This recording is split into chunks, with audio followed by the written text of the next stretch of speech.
अस्सलाम वालेकुम। आज आपका लेक्चर नंबर 2 है ऑलमोस्ट। ठीक है, कल भी हमने कुछ बेसिक चीज़ें पढ़ी थी, तो आज भी हम पहले उनको रिवाइज कर लेंगे, फिर हम कंटिन्यू करते हैं अपना नेक्स्ट लेक्चर। ठीक है, और मैं आपको थोड़ा स्लो ही लेके चलूँगी शहनाज, क्योंकि आपके पास अभी बहुत टाइम है और उम्र आप भी ज़ाहिर है बेसिक से स्टार्ट करनी है, तो फिलहाल स्पीड मतलब स्लो ही होगी। मैं आपको कम कम ही पढ़ाऊंगी और जाहिर है साथ में मैंने टास्क भी देना है, तो आप लोग वो भी किया करेंगे। ठीक है, और मैं कोशिश करूंगी कि अगर वीकेंड पे आपका कोई एक टेस्ट हो जाए तो वो अच्छा रहेगा आप लोग, ताकि आप लोग को पता हो कि आप लोग जो पढ़ रहे हो आप लोग का वो टेस्ट भी होगा, तो आप लोग में भी ज़्यादा फोकस करके पढ़ सको। ठीक है, अच्छा, हम स्टार्ट करते हैं।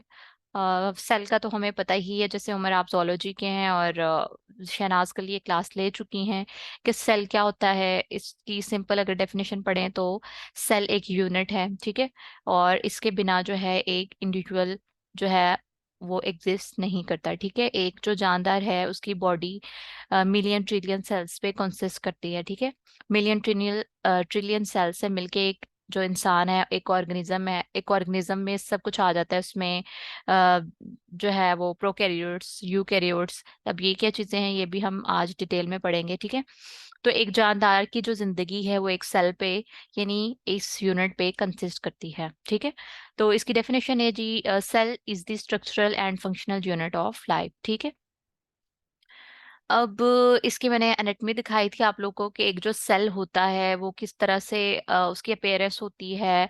वो ओवरऑल जो सेल है उसके अंदर एक अपनी एक अलग सेपरेट कह लो कि दुनिया है, एक वर्ल्ड कह लो, जिसमें डिफरेंट मशीनरीज यानी इसकी जो ऑर्गेनेलीज हैं उनको हम मशीनरीज कहेंगे। ठीक है, इसकी जो ऑर्गेनेलीज हैं वो अपना अपना काम जो है वो कर रही होती हैं, यानी हर ऑर्गेनेली का अपना फंक्शन होता है जो वो परफॉर्म कर रही होती है सेल के अंदर ही। ठीक है, अच्छा, हमने ये चीजें भी कल डिस्कस की थी कि एक सेल के अंदर कौन कौन सी ऑर्गेनेलीज होती हैं, तो आज अगेन मैं आपको बता दूंगी ताकि उम्र के भी ओवरऑल शहनाज आपकी रिवीजन हो जाए और उम्र जो है ये सुन ले। ठीक है, अच्छा जी, ऑर्गेनेलीज में हमने देखा था सबसे पहले अगर हम एक सेल देखें, जो एनिमल सेल होता है वो राउंड शेप में होता है। ठीक है, और जो प्लांट सेल होता है वो थोड़ा रेक्टेंगल शेप में होता है।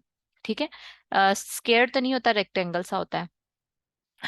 तो यहाँ पे मैंने सिंपल एक सेल लिया है, इसमें ना एनिमल का डिफरेंस यानी एनिमल और प्लांट दोनों की यहाँ पे डिस्टिंग्विशिंग नहीं की गई।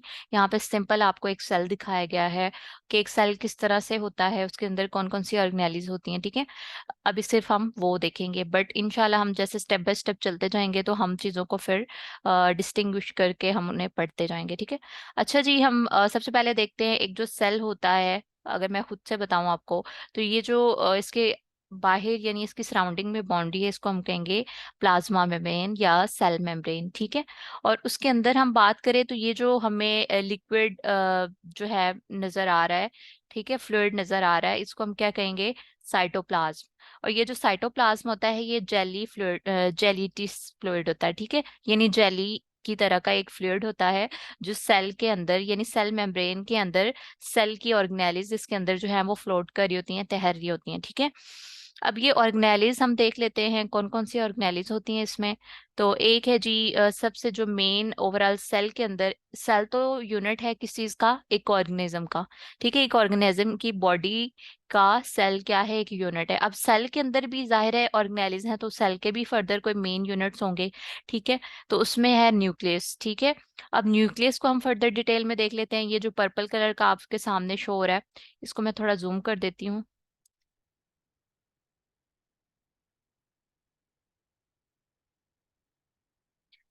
ठीक है, अच्छा जी, ये हम सेल देख रहे थे। ये जो पर्पल कलर का आपको बॉल सा एक शो हो रहा है, ठीक है, ये क्या है, हमारा न्यूक्लियस, जिसके ऊपर ये इर्द गिर्द पोर्स भी बने हैं। इसका डायसेक्शन करके आपको मजीद उसके अंदर उसकी एनाटॉमी को दिखाया गया है। ठीक है, अब ये जो ओवरऑल हमारा ये था तो राउंड शेप में, बट जाहिर है आपको शो करने के लिए जो है मैंने ये इमेज है सेलेक्ट किया है, तो इसका डायसेक्शन हुआ हुआ है न्यूक्लियस का, और मजीद बताया हुआ है कि एक न्यूक्लियस के अंदर क्या क्या चीजें होती हैं। ठीक है, तो ये जो न्यूक्लियस की मेम्ब्रेन है इसको हम न्यूक्लियर इन्वेलप कहेंगे, ठीक है। ये क्या है? Nuclear envelope. जैसे हम सेल की हमने इर्द गिर्द सराउंडिंग पे जो ओवरऑल उसकी कवरिंग है, बाउंड्री है, उसको हम क्या कहते हैं? प्लाज्मा मेम्ब्रेन, ठीक है। एक होती है सेल वॉल, एक होती है प्लाज्मा मेम्ब्रेन, बट हम यहाँ पे अभी सिर्फ प्लाज्मा मेम्ब्रेन देखेंगे, और प्लाज्मा मेम्ब्रेन के बाहर सेल वॉल होती है, ठीक है। बट ये डिफरेंस है कि सेल वॉल और सेल मेम्ब्रेन एक ही सेल के ऊपर होती है या सेपरेट सेल्स के ऊपर होती है, तो ये मैं अभी आपको नहीं बताऊंगी, हम अभी फर्दर इसको देखेंगे जब उसका स्टेप आएगा, ठीक है। अभी फिलहाल आपने देखना है कि सेल की जो बाउंड्री है वो क्या है? Plasma membrane.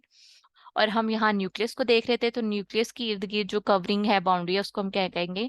न्यूक्लियर इन्वेलप, क्योंकि वो न्यूक्लियर की बाउंड्री है, न्यूक्लियर का इन्वेलप है, ठीक है, उसकी कवरिंग है, तो उसको हम न्यूक्लियर इन्वेलप कहेंगे, ठीक है। अब जो इसके अंदर ये बॉल है, तो ये क्या है? न्यूक्लियोलस, ठीक है, जिसमें हेरिडिटरी जेनेटिक इंफॉर्मेशन होती हैं, ठीक है, न्यूक्लियोलस है। फिर है जी क्रोमाटिन, इसके अंदर क्रोमाटिन्स होंगे। फिर फर्दर ये मजीद आपने जस्ट इनका भी नाम याद रखना है। अगर मैं यहाँ पे ये आपको बता दूं कि क्रोमाटिन्स क्या हैं, फिर फर्दर इसके अंदर क्रोमोसोम्स होते हैं, स्पर्मेटिड्स होते हैं, वो होते हैं ओवरऑल, क्रिस्टे होते हैं, वो तो फर्दर उसमें होते हैं माइटोकॉन्ड्रिया वगैरह में। खैर मैं आपको अगर इन ऑर्गेनेलिस के अंदर फर्दर उनके पार्ट्स को यहीं पर डिटेल में बता दूंगी तो आप लोग बहुत कंफ्यूज हो जाओगे कि वो चीजें कहाँ पे हैं, यहाँ पे लिखी हुई क्यों नहीं है, हमें शो क्यों नहीं हो रही, ठीक है। तो अभी सिर्फ मैं आपको एनाटॉमी यानी ओवरऑल ऊपर से ही उसकी अपीयरेंस बता रही हूँ और उसकी मेन ऑर्गेनेलिस के बारे में बता रही हूँ, ठीक है। तो यहाँ पे जस्ट आपने याद रखना है कि एक जो न्यूक्लियस है उसके अंदर न्यूक्लियर इन्वेलप होता है, न्यूक्लियोलस है, बकायदा उनको शो किया हुआ है, फिर है जी क्रोमाटिन, फिर है न्यूक्लियर इन्वेलप, ठीक है। और न्यूक्लियर इन्वेलप जो है उसके ऊपर क्या है? न्यूक्लियर पोर, ठीक है। ये जो आपको पोर शो हो रहे हैं ये क्या है? Nuclear pore. अब ये तो हमारे पास आ गया न्यूक्लियस, ये क्या है? न्यूक्लियस। अब न्यूक्लियस के इर्द गिर्द एक कह लो कि ऑर्गेनेली है, ये अलग ऑर्गेनेली है, ये अलग ऑर्गेनेली है, इसको हम कहेंगे राइबोसोम। ये जो इसके ऊपर पोर है, खैर इसको पहले मैं आपको बता दूं ये क्या है हमारे पास? Endoplasmic reticulum. कल जैसे शहनाज हमने पढ़ा कि एक होता है रफ एंडोप्लाज्मिक रेटिकुलम और एक होता है स्मूथ एंडोप्लाज्मिक रेटिकुलम, बट वो किसकी टाइप है? एंडोप्लाज्मिक रेटिकुलम की। एंडोप्लाज्मिक रेटिकुलम एक मेन ऑर्गेनेली है। फर्दर उसकी दो टाइप्स हैं, रफ एंडोप्लाज्मिक रेटिकुलम और स्मूथ एंडोप्लाज्मिक रेटिकुलम, ठीक है। अब जो रफ एंडोप्लाज्मिक रेटिकुलम होता है, मैंने आपको बताया था कि जैसे एक खुरदरी सी सरफेस होती है, ठीक है। वो खुरदरी क्यों होती है? क्योंकि उसके ऊपर कुछ ना कुछ आ, लगा होगा, ठीक है। उसकी सरफेस रफ क्यों होगी? उसके ऊपर कोई ना कोई पोर्स होंगे, ठीक है, उसकी रफ सरफेस के ऊपर। तो वो पोर्स क्या कहलाएंगे? राइबोसोम्स, ठीक है। एंडोप्लाज्म के ऊपर जो उसकी रफ अपेयरेंस है, रफ एंडोप्लाज्मिक रेटिकुलम की रफ ऊपर उसकी सरफेस है, वो क्यों है? क्योंकि उसके ऊपर राइबोसोम्स अटैच हैं, ठीक है। और जो स्मूथ एंडोप्लाज्मिक रेटिकुलम होता है उसके ऊपर राइबोसोम्स नहीं होते। ये जो आपको शो हो रही है बाउंड्री जो स्मूथ है, इसके ऊपर कोई पोर नहीं बने हुए, ठीक है, इसके ऊपर कोई राइबोसोम्स अटैच नहीं है। तो ये कौन सा एंडोप्लाज्मिक रेटिकुलम है? Smooth endoplasmic reticulum. और ये जो इंटरनल है एंडोप्लाज्मिक रेटिकुलम का पार्ट, वो क्या कहलाता है? रफ एंडोप्लाज्मिक रेटिकुलम, ठीक है। फिर हम देख लेते हैं, ये देखें, ये स्मूथ एंडोप्लाज्मिक रेटिकुलम है और ये रफ एंडोप्लाज्मिक रेटिकुलम है, और ये इसको ओवरऑल क्या हम कहेंगे? एंडोप्लाज्मिक रेटिकुलम, ठीक है। फिर हम देखते हैं जी प्लाज्मा मेम्ब्रेन। तो मैंने आपको बता दिया कि सेल की जो इंटरनल जो है एक्सटर्नल बाउंड्री, एक होती है इंटरनल, एक होती है एक्सटर्नल, ठीक है। तो यहाँ पे एक्सटर्नल बाउंड्री, एक्सटर्नल कवरिंग की हम बात करें सेल की, तो वो क्या कहलाती है? प्लाज्मा मेम्ब्रेन, ठीक है। फिर ये अब ये क्या चीज है जो कैप्सूल फॉर्म में है और इसके अंदर ये फर्दर जो है वो स्ट्रीम्स बनी हुई हैं, तो ये क्या है जी? माइटोकॉन्ड्रिया, ठीक है। कल भी मैंने बताया था माइटोकॉन्ड्रिया क्या होता है? सेल का पावर हाउस होता है, power house of the cell, ठीक है। माइटोकॉन्ड्रिया क्या है? Power house of the cell, जो कि सेल को एनर्जी प्रोवाइड करता है, ठीक है। फर्दर मैं आपको बता रही हूँ कि जस्ट अभी मैं आपको इनकी कह लो कि शनाख्त करवा रही हूँ, यानी आपको ये बता रही हूँ कि ये ऑर्गेनेलिस सेल के अंदर होती हैं और कौन कौन सी होती हैं। हम जस्ट अभी उनके नाम पढ़े हैं। इन ऑर्गेनेलिस पे आपके सेपरेट सेपरेट लेक्चर भी होंगे डिटेल में कि ये जो ऑर्गेनेली है ये किस तरह से दिखती है, उसका स्ट्रक्चर क्या है, उसका फंक्शन क्या है, ठीक है। तो वो हम डिटेल में देखेंगे। अच्छा जी, ये क्या है? माइटोकॉन्ड्रिया। फिर इसके अंदर साइटोप्लाज्म है, यानी जेलिटियस फ्लूइड है। जेली की तरह का ये फ्लूइड होता है जिसको हम क्या कहते हैं, साइटोप्लाज्म, जो कि सेल के अंदर होता है और ऑर्गेनेल्स के अंदर फ्लोट कर रही होती हैं, ठीक है। फिर है जी माइक्रोट्यूब्यूल्स, ये फाइबर्स की तरह के होते हैं, ठीक है। Microtubules, micro mean small, macro mean large, ठीक है। तो अभी जस्ट आपने ये टू द पॉइंट चीजों को माइंड में रखना है। माइक्रोट्यूब्यूल्स होते हैं। फिर है जी सेंट्रियोल्स, ये कैप्सूल की तरह के होते हैं, ठीक है। ये सेंट्रियोल का क्या काम है ये फर्दर मैं आपको बताऊंगी। फिर है जी लाइजोसोम, ये भी सेल की ऑर्गेनेली है, ठीक है, लाइजोसोम। फिर जो एक्स्ट्रा सेल के अंदर वेस्ट वेस्ट होता है, ठीक है, उसको ये डाइजेस्ट करने में, उसको रिमूव करने में हेल्प करते हैं। एक जैसे मैंने बताया कि एक फैक्ट्री है, उसके अंदर मशीनरी है, कोई काम हो रहा है उसमें, तो जाहिर है कुछ एक फैक्ट्री जो है वो किसी न किसी स्पेसिफिक प्रोडक्ट को तैयार करती है। तो एक प्रोडक्ट जब तैयार होती है तो उसके साथ एक्स्ट्रा जो वेस्ट बचता है उसको हमने डेफिनेटली रिमूव करना होता है, ठीक है। तो इसी तरह एक सेल जो है ये एक फैक्ट्री है, इसके अंदर फर्दर जो ऑर्गेनेलिज हैं वो इसकी क्या है, मशीनरीज हैं जो कि काम करती हैं। तो जाहिर है वहाँ पे एक्स्ट्रा कुछ वेस्ट भी बचेगा। तो उस वेस्ट को रिमूव कौन करता है, कौन सी ऑर्गेनेली का फंक्शन होता है, तो वो किसका फंक्शन होता है जी, लाइजोसोम का, ठीक है। फिर है जी सेक्रेटरी, सेक्रेटरी, ये सेक्रेटरी इसको वेजिकल्स भी कहते हैं, ठीक है। तो अब ये वेजिकल्स क्या है, ये कहाँ से आते हैं, ठीक है, और इनका फर्दर ये क्या काम होता है, क्या फंक्शन होता है वो भी हम देखेंगे। फिर है जी सेक्रेशन फ्रॉम द सेल, ठीक है। सेल से कुछ सेक्रेशंस भी होती रहती हैं, ठीक है। वो किस तरह से होती है उनका भी प्रॉपर हम प्रोसेस देखेंगे। फिर है जी गोल्जी अपरेटस, तो यहाँ पे ये ऑर्गेनेली क्या है, गोल्जी अपरेटस, जो लेयर्स की फॉर्म में है। फिर है जी पेरोक्सिसोम, ठीक है, ये भी सेल की ऑर्गेनेली है। और फिर हम देख रहे थे राइबोसोम्स। पहले तो हमने राइबोसोम्स को देखा जो कि एंडोप्लाज्मिक रेटिकुलम के ऊपर अटैच होते हैं, बट राइबोसोम्स एक सेपरेट से ऑर्गेनेली भी हैं, ठीक है। और राइबोसोम्स क्या करते हैं, प्रोटीन्स को प्रोड्यूस करते हैं, प्रोटीन बनाते हैं, ठीक है। राइबोसोम्स भी हम डिटेल में देखेंगे। और राइबोसोम बहुत इंपॉर्टेंट कह लो है, इस पे एमसीक्यूज भी आते हैं और फर्दर इसके बारे में पूछा भी जाता है कि इसका फंक्शन क्या है, ठीक है। इतनी चीजें क्लियर है अभी, यस मैम। उमर?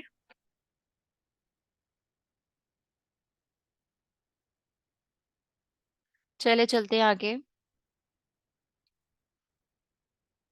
कोई मसला नहीं उमर, यहाँ पे जूम पे भी आप मुझे रिप्लाई कर सकते हैं। चैट जो नीचे शो हो रही है ना, आई थिंक आप फर्स्ट टाइम जूम यूज कर रहे हैं।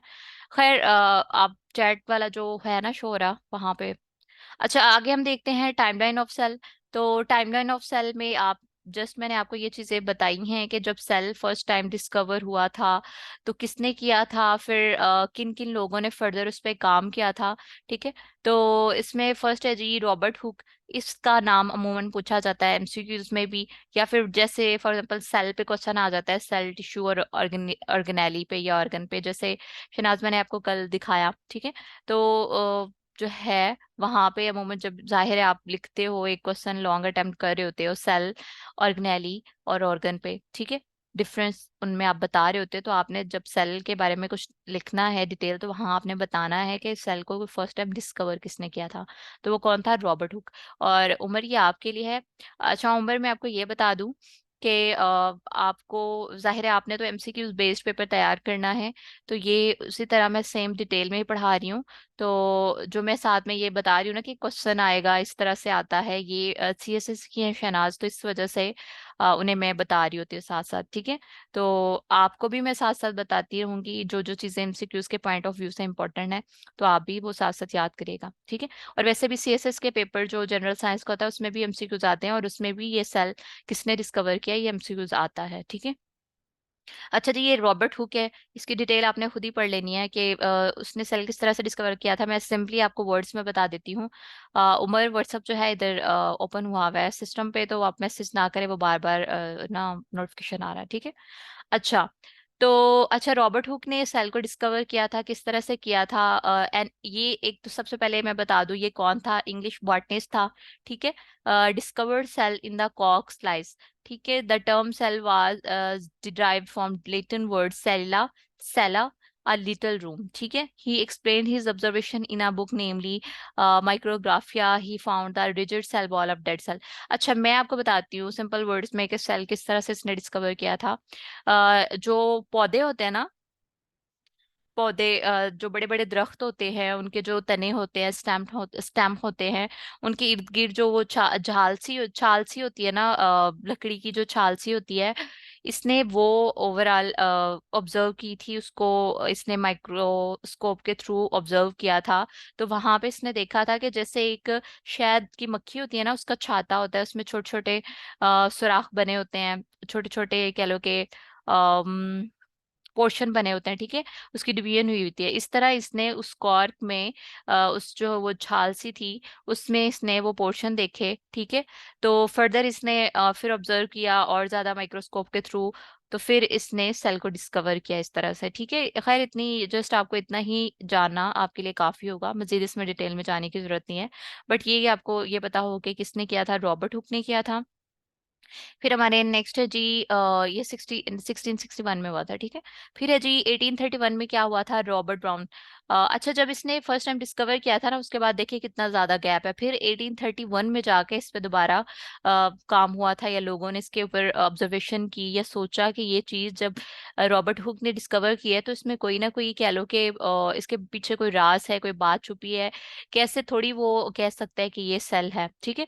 अच्छा, तो अच्छा, फिर 1831 में रॉबर्ट ब्राउन ने सेल पे फर्दर काम किया था. इसने जो है न्यूक्लियस को डिस्कवर किया था. ये भी इंपॉर्टेंट एमसीक्यूज है कि न्यूक्लियस को किसने डिस्कवर किया था, तो रॉबर्ट ब्राउन ने किया था, ठीक है. फिर 1838 और 1839 में श्लीडन और शेवान ने जो है एक थ्योरी दी थी सेल के ऊपर, ठीक है. ये थ्योरी भी हम फर्दर डिटेल में देख लेते हैं.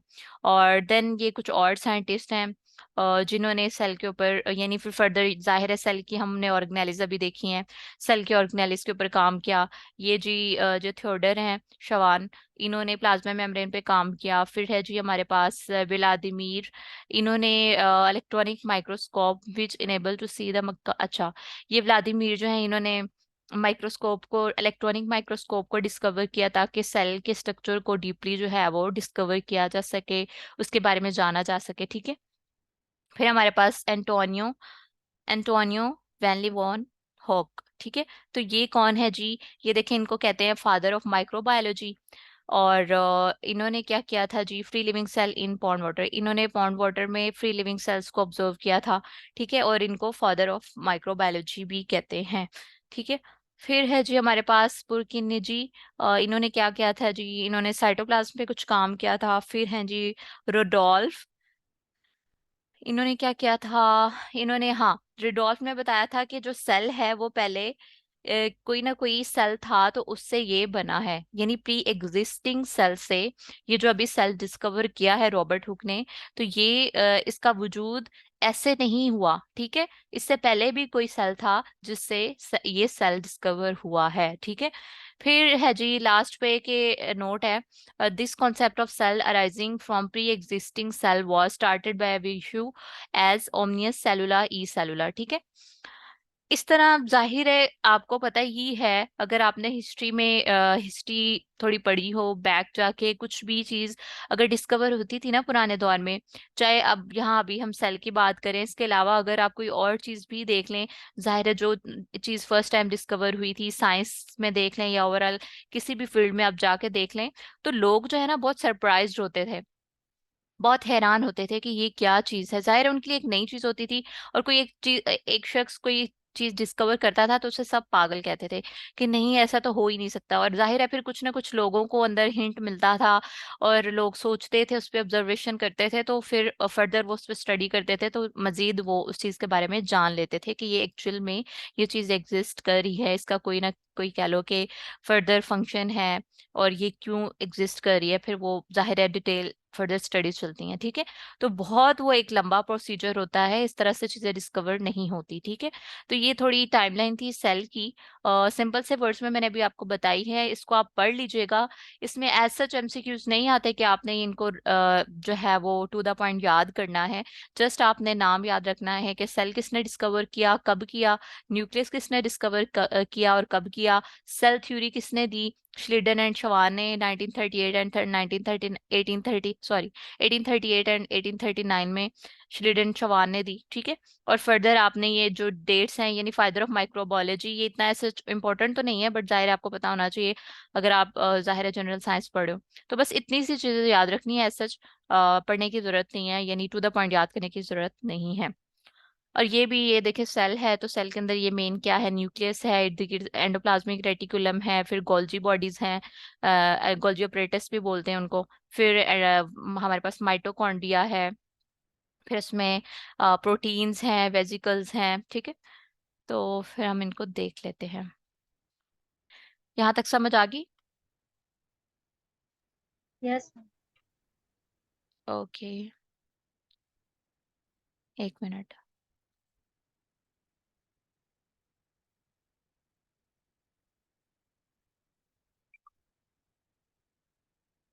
अच्छा जी, अब हम देखेंगे सेल थ्योरी, ठीक है। अब सेल थ्योरी मैंने अभी बताया कि श्रीडन एंड शवान ने दी थी 1838 एंड 1839 में, और इन्होंने क्या बताया था कि जो all life form are made from one और मोर सेल, कि एक जो इंडिविजुअल है, एक ऑर्गेनिज्म है, उनकी जो लाइफ है वो एक सेल या दो सेल से ज्यादा मिल के बनी है, ठीक है। यानी एक जो ऑर्गेनिज्म है वो दो या दो से ज्यादा या एक से ज्यादा सेल से मिलके बना है, ठीक है। अब दूसरी इनकी थ्योरी का पॉइंट क्या था कि cell only arise from pre existing cell, ठीक है, जैसे मैं अभी आपको बताया। फिर है जी cell is the smallest form of life, ठीक है, जैसे मैंने आपको बताया कि सेल जो है एक यूनिट कहलाता है, एक तरह से एक यूनिट है एक ऑर्गेनिज्म की बॉडी का, ठीक है। जो एक ऑर्गेनिज्म की बॉडी है वो मिलियन ट्रिलियन सेल से मिलके बनी है, तो सेल जो है उसमें स्मॉलेस्ट यूनिट है, ठीक है, एक स्मॉलेस्ट फॉर्म ऑफ लाइफ है। जाहिर है इसकी स्मॉलेस्ट फॉर्म ऑफ लाइफ क्यों कहेंगे, क्योंकि एक सेल जो है उसके अंदर फर्दर एक न्यू वर्ड है, यानी उसके अंदर ऑर्गेनेलिज है, हर ऑर्गेनेली का अपना फंक्शन है, ठीक है। फिर एक सेल जो है फर्दर अपना फंक्शन परफॉर्म करता है एक ऑर्गेनिज्म में। अच्छा जी, कुछ कैरेक्टरिस्टिक्स है तो इसमें क्या है, cell provide the necessary structural support to an organism. Cell क्या करता है, एक ऑर्गेनिज्म को स्ट्रक्चरल सपोर्ट प्रोवाइड करता है, ठीक है। स्ट्रक्चरल मतलब उसकी शेप को मेंटेन रखता है, उसको स्ट्रक्चर प्रोवाइड करता है। फिर एक सेल जो होता है उसके क्या फीचर्स होते हैं, ये जेनेटिक इन्फॉर्मेशन देता है, ठीक है, ओवरऑल रिप्रोडक्शन में वो हेल्प करती हैं। फिर ओवरऑल ये क्या करता है structurally, the cell has cell organelle, cell के अंदर सेल ऑर्गेनेलीज होती हैं that are suspended in the cytoplasm, ठीक है। साइटोप्लाज्म क्या, मैंने आपको बताया कि साइटोप्लाज्म एक जेलिटियस फ्लूइड होता है, यानी फ्लूइड, एक सेल के अंदर जो फ्लूइड होता है जेली लाइक, उसको हम क्या कहते हैं, साइटोप्लाज्म, ठीक है। तो साइटोप्लाज्म के अंदर क्या होता है, ऑर्गेनेलीज होती हैं। फिर क्या है, माइटोकॉन्ड्रिया जो है ये एक सेल की ऑर्गेनेली है, किस चीज की के लिए ये रिस्पॉन्सिबल है, एक सेल को एनर्जी प्रोवाइड करने के लिए। और एनर्जी वो किस फॉर्म में होती है, एटीपी की फॉर्म में होती है, ठीक है।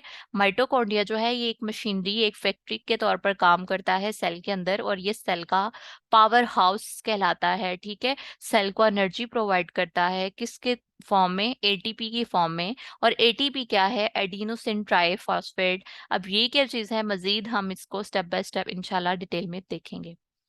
फिर हम देखते हैं जी कि लाइसोसोम, जैसे मैंने आपको बताया कि हर जाहिर है मशीनरी जहाँ पे काम होता है या जहाँ पे एक प्रोडक्ट तैयार होती है तो वहाँ पे कुछ ना कुछ एक्स्ट्रा वेस्ट जो है वो बच जाता है, तो उसको वहां से रिमूव करना होता है। इसी तरह सेल में जो है, जब सारी ऑर्गेनेलिज काम कर रही होती हैं तो वहाँ पे कुछ एक्स्ट्रा मेटाबॉलिक वेस्ट जो है वहाँ पे हमें जो है देखने को मिलता है, तो वो उसको रिमूव करना किस ऑर्गेनेली का काम होता है, तो वो लाइसोसोम का होता है, ठीक है। फिर है जी एंडोप्लाज्मिक रेटिकुलम, जैसे मैंने आपको बताया एंडोप्लाज्मिक रेटिकुलम जो है ये फर्दर सेल में कुछ इम्पोर्टेंट जो है कह लो कि मिनरल्स को प्रोड्यूस करता है, ठीक है। फर्दर उसको सेल की जो ऑर्गेनेलिज का फर्दर फंक्शंस होता है उनमें भी उनको हेल्प करता है, और सेल के फर्दर जो उसके अंदर प्रोसेस हो रहे थे उनमें भी हेल्प करता है। बट मैं ये बता दूं कि एंडोप्लाज्मिक रेटिकुलम कितनी तरह का होता है, दो तरह का, स्मूथ एंडोप्लाज्मिक रेटिकुलम और रफ एंडोप्लाज्मिक रेटिकुलम, ठीक है। अच्छा जी, endoplasmic reticulum synthesize selective molecule and process them, eventually directing them to their appropriate location, ठीक है। मजीद आपने परेशान नहीं होना कि ये ऑर्गेनेलिज तो मैं एक एक लाइन में या कुछ वर्ड्स में बता रही हूँ, आपको इन सब की समझ आ जाएगी, क्योंकि इन पे हम हर ऑर्गेनेली पे जो बहुत इंपॉर्टेंट है, जिन पे क्वेश्चंस आते हैं या एज एमसीक्यूज या फिर लॉन्ग, तो आपको मैं ये दिखाऊंगी, बताऊंगी, उनका स्ट्रक्चर भी हम डिटेल में डिस्कस करेंगे। फिर है जी कुछ अब हम यहाँ पे देखेंगे सेल के ऑर्गेनेलिज को। अगेन से यहाँ पे जस्ट नाम उनके लिखे हुए हैं कि सेल वॉल है, सेल मेम्ब्रेन है, सेल ऑर्गेनेलिज जो होती हैं। फिर न्यूक्लियस कहाँ पे होता है? सेल के न्यूक्लियस के अंदर न्यूक्लियस होता है। फिर न्यूक्लियर मेम्ब्रेन, यानी जो न्यूक्लियस के ऊपर मेम्ब्रेन न्यूक्लियस की होती है, जिसको हम न्यूक्लियर इन्वेलप को कहते हैं, उसको न्यूक्लियर मेम्ब्रेन भी कहते हैं। फिर सेल की ऑर्गेनेली कौन सी होती है? Endoplasmic reticulum, Golgi bodies, ribosomes, mitochondria, lysosome, chloroplast, vacuoles. ठीक है, इन ऑर्गेनेलिस को भी हम देखेंगे। फिर है जी एक्सप्लेनेशन कुछ इन ऑर्गेनेलिस की, जैसे मैंने आपको बताया। अब मैं आपको ये सिंपल वर्ड्स में अभी बताती जाऊंगी, ठीक है? इनको आपने खुद पढ़ना है, ये एक एक लाइन है, वही चीजें जो अभी मैं आपको ऊपर बता के आई हूँ। अच्छा जी, माइटोकॉन्ड्रिया है, तो माइटोकॉन्ड्रिया को हम power house of the cell भी कहते हैं, और ये सेल की रेस्पिरेशन में उसकी हेल्प करता है। साइटोप्लाज्म क्या है जी? ये फ्लूइड होता है, जेलिटियस फ्लूइड होता है सेल के अंदर, जहाँ पे ऑर्गेनेलिस में फ्लोट करी होती हैं। ठीक है, ओवरऑल ये सेल को प्रोटेक्ट भी करता है फ्रिक्शन से, उसकी इलास्टिसिटी को मेंटेन रखता है, उसको स्ट्रक्चर भी प्रोवाइड करता है सेल को, ठीक है, अपनी फ्लूइडिटी, अपनी इलास्टिसिटी के थ्रू। फिर गोल्जी बॉडीज हैं, तो गोल्जी बॉडीज क्या करती हैं? ग्लाइकोप्रोटीन प्रोड्यूस करती हैं, किस तरह से करती हैं वो भी हम देखेंगे। फिर हमारे पास है जी एंडोप्लाज्मिक रेटिकुलम, तो ये कुछ इंपॉर्टेंट मिनरल्स को प्रोड्यूस करता है, फिर फर्दर सेल के ऑर्गेनेलिस को उनके काम में भी हेल्प करता है। ठीक है, कुछ इंपॉर्टेंट प्रोटीन मिनरल्स वगैरह होते हैं, उनको सिंथेसाइज करता है, प्रोड्यूस करता है। फिर होते हैं जी वेजिकल्स। अब जो सेल के अंदर कुछ प्रोटीन्स बन रहे होते हैं एंडोप्लाज्मिक रेटिकुलम में या गोल्जी बॉडीज में, फर्दर जाहिर है वो जो मिनरल्स या मॉलिक्यूल्स बन रहे होते हैं वहाँ पे, उनकी पैकेजिंग होती है। तो उन पैकेजिंग उनको हम क्या कहेंगे? वेजिकल्स कहेंगे। Packages of substance that are to be used in the cell और सेक्रेटेड बाय इट। ठीक है, तो वो जो पैकिंग होती है, उन इम्पोर्टेंट कह लो कि मेन मिनरल्स या मॉलिक्यूल जो वहाँ पे बन रहे होते हैं, उनकी जो पैकेजिंग होती है वो वेजिक्यूल की फॉर्म में होती है। ठीक है, फिर है जी न्यूक्लियस। तो न्यूक्लियस हमें पता ही है कि ये इसमें जेनेटिक ओवरऑल जेनेटिक इंफॉर्मेशन जो है ये फर्दर ट्रांसफर करता है, और ओवरऑल ये प्रोडक्शन में इसका बहुत इंपॉर्टेंट रोल होता है। ठीक है, हम ये लाइन पढ़ लेते हैं, the brain of the cell. ठीक है, न्यूक्लियस क्या कहलाता है? Brain of the cell, containing genetic content determine every natural process within organism, यानी जेनेटिक इंफॉर्मेशन इसमें प्रेजेंट होती है। फिर है जी सेल मेम्ब्रेन, जो सेल की एक्सटर्नल एक्सटर्नल उसकी बाउंड्री होती है, उसकी लेयर होती है जो उसको प्रोटेक्ट करती है, ओवरऑल उसको उसको स्ट्रक्चर प्रोवाइड करती है। ठीक है, और लाइसोसोम क्या है? लाइसोसोम जो है वो डाइजेशन में हेल्प करता है। किन किन चीज की डाइजेशन, किन चीजों की डाइजेशन में? जो एक्स्ट्रा मेटाबॉलिक वेस्ट होता है, ठीक है, उनकी डाइजेशन में हेल्प करता है। अब हम यहाँ देख रहे थे सेल ऑर्गेनेलिस को, तो सेल ऑर्गेनेलिस के लिए मैंने मजीद आपको उनको क्लैरिफाई, उनका स्ट्रक्चर करने के लिए मैंने यहाँ पे मजीद एक इमेज ऐड किया है। ये ओवरऑल सेल है, सेल के अंदर ऑर्गेनेलिस हैं, ये अभी हम ऊपर देख के आए हैं। ठीक है, अब इन ऑर्गेनेलिस के फर्दर उनके पार्ट्स हैं, उनके कह लो कि फर्दर उनकी डिवीजन हुई हुई है। जैसे हमने न्यूक्लियस का देखा था, nuclear envelope, cytoplasm, nucleoplasm, nucleus और न्यूक्लियर पोर। इसी तरह ये हमारे पास सेंट्रोसोम है, तो सेंट्रोसोम में होते हैं सेंट्रियोल, माइक्रोट्यूब्यूल्स। अब अच्छा, इस तरह मैं बताऊंगी तो बहुत लेंथी हो जाएगा, बट आपने इनको देख लेना है। लाइसोसोम है, तो उसके कौन कौन सी डिवीजन हुई है, किस किस फॉर्म में। फिर राइबोसोम है, तो उसमें एक स्मॉल यूनिट होता है, उसमें लार्ज यूनिट होता है। ठीक है, फिर इसमें ये एंडोप्लाज्मिक रेटिकुलम है, एक होता है स्मूथ, एक होता है रफ। फिर है सेल मेम्ब्रेन, तो सेल मेम्ब्रेन का कुछ इस तरह से स्ट्रक्चर होता है। गोल्जी अपरेटस है, गोल्जी बॉडीज भी इनको बोलते हैं। तो इनमें एक सिस फेज होता है, एक ट्रांस फेज होता है। ठीक है, एक एंट्रेंस होती है, एक कह लो कि एग्जिट होती है, और इसमें से सिस्टर्ने होते हैं, ल्यूमेन होता है। ये सब कुछ हम डिटेल में पढ़ेंगे जब इन पे हमारा लेक्चर होगा। और ये माइटोकॉन्ड्रिया है, इसके अंदर ये स्ट्रीम्स बनी हुई हैं, और इसमें माइटोकॉन्ड्रिया के एक तो लेयर्स मेम्ब्रेन्स हैं, इनर मेम्ब्रेन, आउटर मेम्ब्रेन, और बीच में कुछ ये स्ट्रीम्स बनी हुई हैं जिसको क्रिस्टे कहते हैं, और अंदर मैट्रिक होता है। ठीक है, तो ये भी आपने डायग्राम को जूम करके डिटेल में देखना है। वही सारी रिपीटेड चीजें हैं। फिर हम देख रहे थे जी टाइप्स ऑफ सेल। तो सेल की दो टाइप्स होती हैं, प्रोकैरियोट्स और यूकैरियोट्स। प्रो मीन जिनमें ट्रू न्यूक्लियस नहीं होता, और यू मीन जिनमें ट्रू न्यूक्लियस होता है, ये भी एमसीक्यूज में आ सकता है आपके, ठीक है। और सेल के टाइप्स के बारे में पूछा जा सकता है। अब ये चीजें यहाँ पे मैंने कुछ ऐड की हैं कि cell theory, elaborate cell theory, अगर इस तरह से क्वेश्चन आता है तो आपने ये आंसर लिखना है। अगर आपसे पूछा जाता है कि माइटोकॉन्ड्रिया का फंक्शन क्या है, तो आपने उम्र आप लिख सकते हैं एमसीक्यूज में।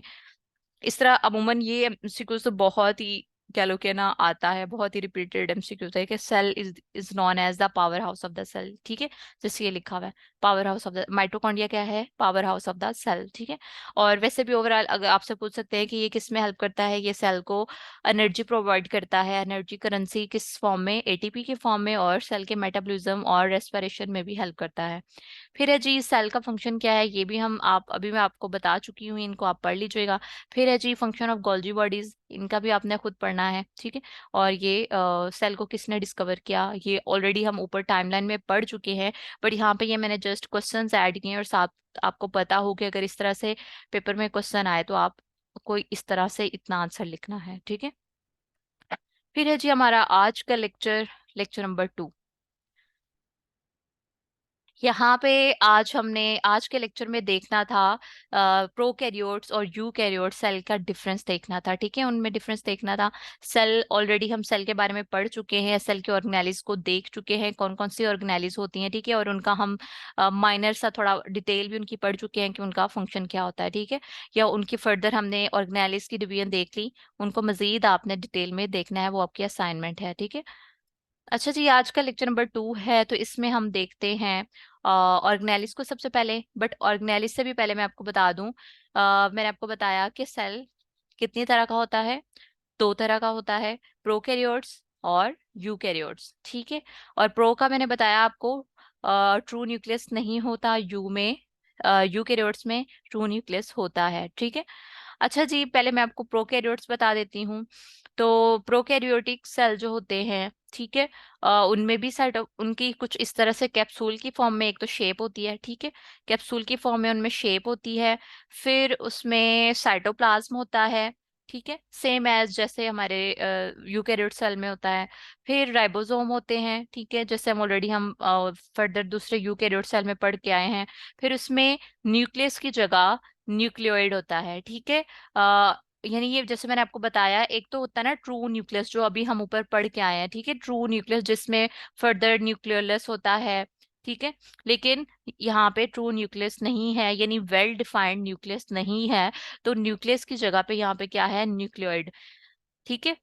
अब ये न्यूक्लियाइड है, उसमें डीएनए होता है, यानी उसमें हेरिडिटरी या जेनेटिक इन्फॉर्मेशंस होती हैं। फिर है जी प्लाज्मा मेम्ब्रेन, और यहाँ पे है सेल वॉल। तो मैंने आपको पहले ऊपर बताया था कि 2 तरह की एक्सटर्नल जो हमारी प्रोटेक्टिव लेयर्स होती है वो 2 तरह की होती हैं, एक होता है सेल मेम्ब्रेन, एक होती है सेल वॉल या प्लाज्मा मेम्ब्रेन या सेल वॉल, ठीक है। प्लाज्मा मेम्ब्रेन को सेल मेम्ब्रेन भी बोलते हैं, ठीक है, ये आपने कंफ्यूज नहीं होना। प्लाज्मा मेम्ब्रेन को सेल मेम्ब्रेन भी बोलते हैं और सेल वॉल को सेल वॉल ही कहते हैं, ठीक है। अच्छा जी, सेल वॉल जो होती है ये हमारी प्रोकैरियोट्स में तो दोनों होती हैं, ये सेल वॉल भी होती है, सेल मेम्ब्रेन भी होती है। बट अब आपके माइंड में क्वेश्चन आएगा कि ऐसे भी तो कोई ऑर्गेनिजम्स होंगे ही जहाँ पे इनमें से कोई एक सेल वॉल होगी, यानी एक मेम्ब्रेन होगी। तो हाँ, ऐसा होता है। जो एनिमल सेल है उनमें सिर्फ और सिर्फ कौन सी मेम्ब्रेन होती है, प्लाज्मा मेम्ब्रेन, ठीक है, यानी सेल मेम्ब्रेन। और जो प्लांट सेल होते हैं उनमें उनमें ये दोनों चीजें पाई जाती हैं, सेल वॉल होती है और फिर अंदर सेल वॉल के अंदर प्लाज्मा मेम्ब्रेन होती है, ठीक है। अच्छा जी, फिर ये जो हम प्रोकैरियोट सेल के बारे में पढ़े थे, ये एक तो प्रोकैरियोट किस फॉर्म में होता है, कैप्सूल की फॉर्म में होता है। फिर इसमें क्या होता है जी, फ्लैजिलम, ठीक है, फ्लैजिला होता है। आपको पता है बैक्टीरिया का, बैक्टीरिया हो गए हमारे पास, प्रोटिस्ट हो गए, एल्जी हो गया, फंजाई हो गया, इन चीजों के बारे में अभी तो खैर हम लेक्चर में पढ़ेंगे, बट इनका आपको आइडिया है थोड़ा बहुत?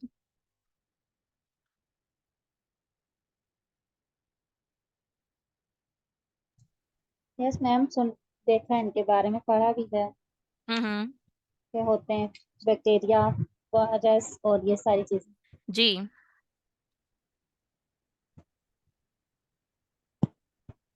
अच्छा, तो मैं आपको बता रही थी प्रोकैरियोट्स और यूकैरियोट्स। तो जो प्रोकैरियोट्स होते हैं, ठीक है। ये इनमें मैंने आपको बताया कि इनमें ट्रू न्यूक्लियस नहीं होता, और ये हमारे जो प्री एग्जिस्टिंग जैसे ऑर्गेनिज्म थे, जाहिर है जैसे मैंने आपको बताया कि टाइमलाइन हमने सेल की देखी, सेल डिस्कवर हुआ, फिर जो आगे लोगों ने डिस्कवर किया सेल की टाइप्स में, फिर प्रोकैरियोट्स थे, यूकैरियोट्स थे। जैसे हम इंसानों की एग्जांपल अक्सर दी जाती है कि हम जो है वो चिंपैंजी से फर्दर हम में एवोल्यूशन हुई है, ठीक है, तब हम इंसान बने हैं, ठीक है। इस तरह अब जो हमारे पास वेल डिफाइंड एक हमारे पास, अगर अगर हम इस तरह सिंपल साइंस में देखें ना, तो फिर आगे जोलॉजी आ जाती है। तो पहले हमारे पास यूनिसेलुलर ऑर्गेनिजम्स होते थे, फिर मल्टी सेलुलर ऑर्गेनिज्म आए, ठीक है।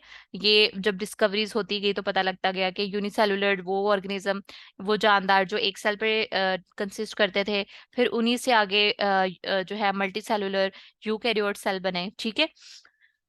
तो इस तरह यानी फर्दर एवोल्यूशन या डिस्कवरीज होती गई और पता लगता गया। अच्छा, प्रोकैरियोट्स क्या, मैं आपको बता रही थी कि ये एक सेल पे कंसिस्ट करते हैं, ठीक है, और इनमें जो है ट्रू न्यूक्लियस नहीं होता। और जो यूकैरियोट्स होते हैं इनमें एक या एक से ज्यादा सेल पे ये जो है वो कंसिस्ट करते हैं, ठीक है, मल्टी सेलुलर होते हैं, और इनमें ट्रू न्यूक्लियस होता है। अच्छा, हम इसकी बात कर रहे थे, तो अच्छा यहाँ पे इसमें क्या है, फ्लैजिलम होता है, फ्लैजिलम या फ्लैजिला इसको बोलते हैं, जो इस सेल को फ्लोटिंग में, स्विमिंग में हेल्प करता है, ठीक है। और इसमें पिलाए होती है, ये ओवरऑल इनकी प्रोटेक्शन के लिए भी होती है, ठीक है, या इसको दूसरे जानवरों से एडहियन में हेल्प करती है, अटैचमेंट में हेल्प करती हैं पिलाए, ठीक है। ये इनकी एक्सटेंशन होती है प्रोटीनियस, प्रोटीन के ये बने होते हैं पिलाए जो होते हैं, और ये इनकी एक्सटेंशन होती है प्रोकैरियोट सेल की, और इसको एडहियन में हेल्प करती है, ठीक है। अब हम देखते हैं यूकेरियोट सेल, तो ये ऑलरेडी हम पढ़ चुके हैं कि इसमें कौन कौन सी ऑर्गेनेलिज हैं, आप लोग इससे पहले ही आगाह हैं, फेमिलियर हैं, ठीक है। और इसमें जो है ये कौन सा यूकेरियोटिक सेल है जिसमें ट्रू न्यूक्लियस होता है, और ये एक से ज्यादा सेल पे मुश्तमिल होता है, कंसिस्ट करता है यूकेरियोट, और प्रोकैरियोटिक जो होते हैं ये एक ही सेल पे कंसिस्ट करते हैं, ठीक है। अब हम देख लेते हैं जी difference difference between prokaryotes and eukaryotes. तो अब हम ये देख लें, आपको अभी मैं दिखा के लाई हूँ कि प्रोकैरियोट्स जो होते हैं कैप्सूल की फॉर्म में होते हैं, उसका फ्लैजिला होता है, उसके पिलायस होते हैं, पायलस कहते हैं उसको, फिर अंदर उसके फर्दर उसकी ऑर्गेनेलिज होती हैं, बट इसमें ट्रू न्यूक्लियस नहीं होता। जो यूकैरियोट्स होते हैं ये डिस्कवर हुआ कि यूकैरियोट्स की भी फ्लैजिला था, बट टाइम टू टाइम जब फर्दर डिस्कवरीज हुई, इवोल्यूशन हुआ, तो एवोल्यूशन हुई, तो देखा गया कि इसका फ्लैजिला जो है वो कुछ टाइम के बाद रिमूव हो जाता है, ठीक है। अच्छा जी, अब ये हमारे पास यूकैरियोटिक सेल है, और इसमें ट्रू न्यूक्लियस है, और ये मल्टी सेलुलर है, ठीक है। अब यहाँ पे इसका हम डिफरेंस देख लेते हैं। इनके हम साइज का डिफरेंस देखेंगे, प्रोकैरियोट और यूकैरियोट सेल के साइज का डिफरेंस देखेंगे, सेल का। फिर उसका हम उस न्यूक्लियस के बारे में देखेंगे, सेल मेम्ब्रेन, फिर और फ्लैजिला देखेंगे, इनका ग्लाइकोकैलिक्स देखेंगे, सेल वॉल में, cell membrane, cytoplasm, ribosome, chromosome, cell division, sexual reproduction, ठीक है। अच्छा जी, अब हम देखेंगे वन बाय वन। तो प्रोकैरियोट्स जो सेल हैं इनका साइज कितना होता है, 0.2 to 2.0 माइक्रोमीटर, ठीक है। इनका साइज कितना होता है, कुछ कह लो कि 0.2 to 2.0 माइक्रोमीटर। और ये किसके थ्रू नजर आते हैं हमें, बहुत कम सेल ऐसे होते हैं प्रोकैरियोट सेल जो हमें हमारी आंख से नजर आते हैं, वरना इनको देखने के लिए हम माइक्रोस्कोप का यूज करते हैं, ठीक है। और जो यूकैरियोटिक सेल होते हैं उनका साइज कितना होता है, 10 to 100 माइक्रोमीटर। फिर न्यूक्लियस देख लेते हैं। तो जैसे मैंने आपको बताया इनमें ट्रू न्यूक्लियस नहीं होता, ठीक है। तो यहाँ पे क्या लिखा हुआ है जी, नो न्यूक्लियर मेम्ब्रेन और न्यूक्लियाई, ठीक है, इनमें न्यूक्लियोइड होता है, ठीक है, जो एज ए न्यूक्लियस डीएनए का काम करता जो एज ए न्यूक्लियस काम करता है, और उसके अंदर डीएनए होता है। इसमें ट्रू न्यूक्लियस नहीं होता, ठीक है। और जो यूकैरियोट्स होते हैं उनमें ट्रू न्यूक्लियस होता है, यानी वेल डेवलप्ड न्यूक्लियस होता है, वेल डिफाइंड होता है, और किस पे कंसिस्ट करता है वो, सेल मेम्ब्रेन पे और न्यूक्लियाई पे। फिर हम देख लेते हैं मेम्ब्रेन इनक्लोज्ड ऑर्गेनेलिज, ठीक है। इसमें जो इसकी जो ऑर्गेनेलिज है ना, जो प्रोकैरियोट सेल हैं, इसकी जो ऑर्गेनेलिज हैं उनकी जो है ओवरऑल मेम्ब्रेन नहीं होती, वो किसी भी मेम्ब्रेन के अंदर क्लोज होके सेल में फ्लोट नहीं कर रहे होते, ठीक है। लेकिन जो यूकैरियोट की ऑर्गेनेलिज होती हैं वो बाकायदा तौर पे उनकी अपनी मेम्ब्रेन होती है, उसमें वो क्लोज होती है, देन वो उसके अंदर फ्लोट कर रही होती हैं, ठीक है। जैसे कि यहाँ पे बताया हुआ है, present example include lysosome. Lysosome की एक अपनी मेम्ब्रेन होती है, उसके अंदर वो क्लोज होता है, फिर वो अलग से सेपरेट उसमें फ्लोट कर रहा होता है। और गोल्जी है कम्प्लेक्स है, गोल्जी कम्प्लेक्स है, उसकी अपनी एक मेम्ब्रेन होती है, वो उसमें कवर होता है। एंडोप्लाज्मिक रेटिकुलम है तो उसकी अपनी एक मेम्ब्रेन होती है। माइटोकॉन्ड्रिया है तो उसकी अपनी मेम्ब्रेन होती है। क्लोरोप्लास्ट है तो उसकी अपनी मेम्ब्रेन होती है, ठीक है। और वो सेपरेट सेपरेट जो है वो अपनी अपनी मेम्ब्रेन में कवर्ड होते हैं, और फिर वो सेल में, सेल के जो फ्लूइड होता है वो कौन क्या होता है, साइटोप्लाज्म, तो उसमें वो फ्लोट कर रहे होते हैं, ठीक है। बट जो हमारे पास प्रोकैरियोट सेल है उसमें ऑर्गेनेलिज तो होती हैं, बट वो आपस में ही जो है ना वो मैश हुई हुई होती हैं, ठीक है। उनकी सेपरेट कोई उनकी मेम्ब्रेन नहीं होती जिनमें वो क्लोज्ड होती है, ठीक है। फिर है जी हमारे पास फ्लैजेला। तो फ्लैजेला क्या है, मैंने आपको बताया, जो कि इसकी इस प्रोकैरियोट सेल को स्विमिंग में हेल्प करता है, ठीक है। तो फ्लैजेला जो है, और ये किस चीज से बना होता है, ये भी प्रोटीन से बना होता है, पिलाए भी प्रोटीन से मिलके बने होते हैं। अच्छा, फ्लैजेला जो है consist of two protein building blocks, ठीक है। अब हम यहाँ पे प्रोटीन की बात करें तो प्रोटीन्स की मैं स्टोरी अगर आपको सुनाऊं तो वो बहुत लंबी हो जाएगी, अभी मैं यहाँ पे नहीं बता रही। लेकिन प्रोटीन किससे मिलके बनते हैं बस ये बता देती हूँ, अमाइनो एसिड से, ठीक है। प्रोटीन किससे मिलकर बने होते हैं, अमाइनो एसिड से, ये भी एमसीक्यू आ सकता है। अच्छा जी, फिर मैं आपको बताऊं, फ्लैजेला जो है यूकैरियोट्स में consist of multiple multiple microtubules. जैसे हमने देखा कि जो यूकैरियोट सेल्स होते हैं उसके अंदर माइक्रोट्यूब्यूल्स होती हैं, ठीक है। फिर है जी ग्लाइकोकैलिक्स। तो ये क्या है, प्रेजेंट एज ए कैप्सूल और स्लाइम लेयर, ठीक है। ग्लाइकोकैलिक्स क्या है, ये एक कैप्सूल की फॉर्म में, ये जो इसके इर्द गिर्द कवरिंग है वो एक कैप्सूल की फॉर्म में है, उसको हम क्या कहते हैं, ग्लाइकोकैलिक्स कहते हैं। और यूकैरियोट्स में क्या होता है, ये किस फॉर्म में होता है जी, present in some cell that lack a cell wall, ठीक है। अब ये जो ग्लाइकोकैलिक्स है ये एक तरह से कवरिंग ही होती है, बट ये ज्यादा जो है ओवरऑल इसकी रिप्रेजेंटेशन प्रोकैरियोट सेल में ही शो होती है, यूकैरियोट्स में इतनी ये प्रोमिनेंट नहीं होती, ठीक है। फिर है जी हमारे पास सेल वॉल। तो जैसे मैंने आपको बताया कि सेल वॉल प्रोकैरियोट्स में भी होती है ठीक है, और यूकैरियोट्स में भी होती है, बट डिफरेंस होता है। जैसे इधर ट्रू न्यूक्लियस नहीं था बट न्यूक्लियस की जगह न्यूक्लियोइड था, ठीक है। यहाँ पे न्यूक्लियस है और फर्दर उसके उसका न्यूक्लियोलस है, उसकी न्यूक्लियाई है, सब कुछ है। यहाँ पे भी सेल वॉल होती है बट वो इतनी वेल डिफाइंड नहीं होती, ठीक है। तो हम यहाँ सेल वॉल की बात कर रहे थे कि यूजुअली प्रेजेंट, ठीक ठीक है, कि अक्सर जो है वो प्रेजेंट होती है chemically complex. Typically bacterial cell wall include peptidoglycan, ठीक है। कि जो बैक्टीरिया, अब जाहिर है मैंने आपको बताया कि जो प्रोकैरियोट्स होते हैं या अमूमन कौन से होते हैं ऑर्गेनिज्म, हमारे पास बैक्टीरिया आ जाती है, ठीक है। तो फर्दर हमारे पास कुछ फंजाई आ जाते हैं, एल्जी आ जाती हैं, ठीक है। तो इनकी जो सेल वॉल होती है ये पेप्टाइडोग्लाइकन से मिलके बनी होती है, ठीक है। और जो हमारे पास यूकैरियोट्स होते हैं उनमें तो जाहिर है ऑब्वियसली सेल वॉल होती है, ठीक है। और वो एक्टिन प्रोटीन से मिलके बनी होती है, एक्टिन और मायोसिन। ये प्रोटीन हमने मसल्स, फर्दर जब हम एक ऑर्गेनिज्म की फर्दर डिवीजन के बारे में पढ़ेंगे तो वहां पे भी आएगा। खैर, या अभी हम सिर्फ सेल वॉल की बात कर रहे थे।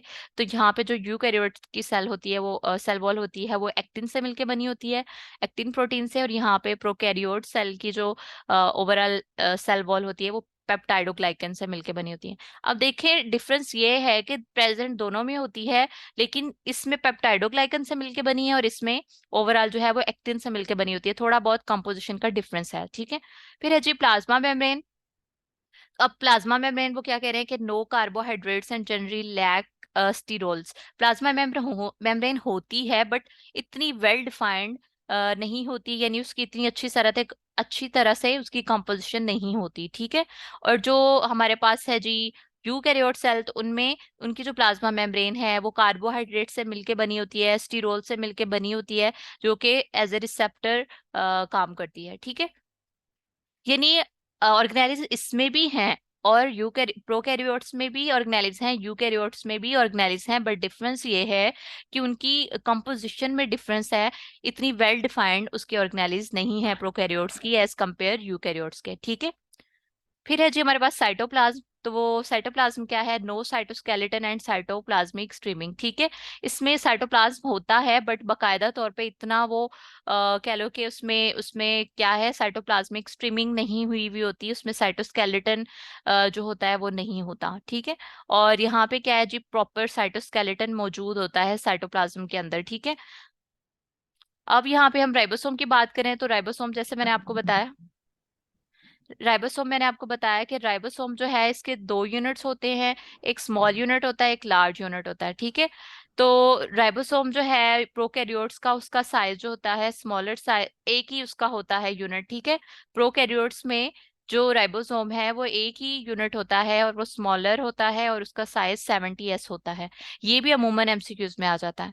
और यूकैरियोट्स जो होते हैं उनमें जो उनका राइबोसोम है उसके दो यूनिट्स होते हैं, एक स्मॉल यूनिट होता है, एक लार्ज यूनिट होता है।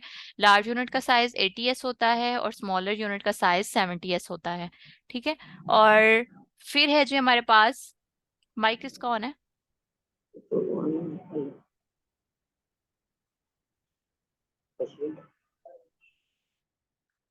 अच्छा, फिर हम देख रहे थे क्रोमोसोम।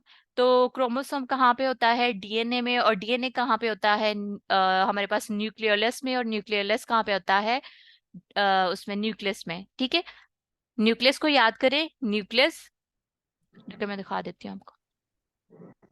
ये है हमारे पास न्यूक्लियस।